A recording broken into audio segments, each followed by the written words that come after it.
आदरणीय मेरे प्रिय दोस्तों, गुरु प्रेमियों और भक्तों, क्या हुआ जब पहाड़ी राजे औरंगजेब से जाकर गुरु गोविंद सिंह साहब के विरुद्ध हो गए।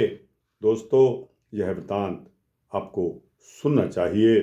जब इस तरह का माहौल होगा कि सिख धर्म के विकास और बराबरी के सिद्धांत के कारण जातिवाद में फंसे हुए पहाड़ी राजा राजपूत घबरा गए। वे साहब श्री गुरु गोविंद सिंह साहब को अनंतपुर साहब से निकालने के लिए एक मत हो गए। लेकिन 1700 से लेकर 1704 ईस्वी तक उनके द्वारा किए गए सारे हमले नाकामयाब हो गए। अंत में पहाड़ी राजों ने अपनी मदद के लिए औरंगजेब से मदद मांगी और औरंगजेब के पास जाकर फरियाद की। दोस्तों, मई 1704 ईस्वी में मुगल फौज ने अनंतपुर साहब का घेराव कर लिया। इसके बावजूद सिख सूरबों ने अपनी चढ़ती कला को बरकरार रखा और 7 माह तक यानी कि 7 महीनों तक डटकर मुकाबला किया। दोस्तों, इस 7 महीनों की अवधि के दौरान अनाज की कमी होने लगी। सिंहों के साथ साथ हाथी घोड़े भी भूख के कारण मरने शुरू हो गए। फिर भी गुरु साहब और सिख किला छोड़ने के लिए तैयार नहीं थे। अंत में औरंगजेब ने अपने एक दूत द्वारा कुरान की आयतों के साथ एक संदेश भेजा कि अगर गुरु गोविंद सिंह साहब किला छोड़ दें तो उन्हें सुरक्षित निकलने दिया जाएगा। अधिकतम सिखों के जोर डालने पर गुरु साहब ने किला छोड़ने का फैसला कर लिया, क्योंकि लोगों को भूख, जानवरों को भूख इस कदर सता रही थी कि भूख के कारण उनकी मौतें हो रही थी। दोस्तों, दिसंबर की उस रात जोरों की ठंड पड़ रही थी जब गुरु गोविंद सिंह साहब ने अनंतपुर साहिब का किला छोड़ा। गुरु गोविंद सिंह साहब किला छोड़कर अभी कुछ ही दूर पहुंचे थे कि मुगलों ने अपने सभी वायदे और कस्में तोड़कर रात्रि में ही उन पर हमला कर दिया। मुगल सेना ने उनको सिरसा नदी के तट पर जाकर घेर लिया। वहां बहुत घमासान युद्ध हुआ। भारी वर्षा के कारण सरसा नदी में बाढ़ भी आई हुई थी। यहाँ रात के अंधकार में गुरु साहब का परिवार 3 हिस्सों में बंट गया। गुरु के महल यानी कि माता सुंदरी जी व माता साहिब कौर जी भाई मनी सिंह जी के साथ दिल्ली की ओर निकल गए और माता गुजरी जी और 2 छोटे साहिबजादे मोरिंडा चले गए।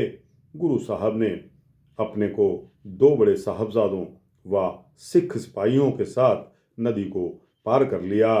दोस्तों, रास्ते में रोपड़, जिसको हम रूपनगर कहते हैं, रोपड़ में रंगड़ों के साथ युद्ध किया और फिर उसके पश्चात गुरु गोविंद सिंह साहब चमकौर पहुंच गए। गुरु गोविंद सिंह साहब इस स्थान पर क्योंकि पहले भी आ चुके थे और यहाँ उनके कई श्रद्धालु भी थे जिन्होंने गुरु गोविंद सिंह साहब का यहाँ पहुँचने पर बहुत आदर सत्कार किया। दोस्तों, इसके पश्चात माहौल इतना बिगड़ चुका था वही कि अगर आप इस्लाम कबूल कर लेते हैं या नहीं करते। मुगल फौजें गुरु साहब के पूरे परिवार के पीछे पड़ी हुई थी। इसी तरह से गुरु साहब के अनुयायी जो उनकी सिख संगतें थी वो किसी भी तरह से गुरु साहब के साथ रहना चाहती थी और मुसलमान नहीं बनना चाहती थी। दोस्तों, इस प्रकार अब बड़े साहिबजादे जो गुरु साहब के साथ हैं उनकी शहादत का वृतांत आपके समक्ष आता है। दोस्तों, साहब श्री गुरु गोविंद सिंह साहब ने अपने 2 साहिबजादों और 40 अपने सिखों के करीब रात को चमकौर साहिब पहुंच गए और एक कच्ची हवेली में उन्होंने निवास किया। सुबह होते ही मुगल सेना ने चमकौर साहिब की इस पूरी गढ़ी का घेराव कर दिया। गुरु साहब ने मुगलों से लड़ने की पूरी तैयारी कर ली थी। यह फैसला लिया गया कि कुछ सिख गढ़ी में से बाहर जाकर जयकारा छोड़कर मुगल सेना से मुकाबला करते हुए शहीद होंगे। साहिबजादा अजीत सिंह जब उनकी आयु मात्र 17 वर्ष की थी, उन्होंने गुरु साहब से गढ़ी में से बाहर जाकर लड़ने की आज्ञा मांगी। तब गुरु गोविंद सिंह साहब ने उन्हें खुशी खुशी विदा कर दिया। साहिबजादा अजीत सिंह ने कईयों को मारकर मौत के घाट उतार दिया और दुश्मनों का डटकर मुकाबला भी किया। दोस्तों, उन्होंने इतनी सख्त चुनौती दी कि वह दुश्मनों में भगदड़ मच गई। अंत में सूरमों की भांति लड़ते हुए साहिबजादा अजीत सिंह ने शहीदी प्राप्त की।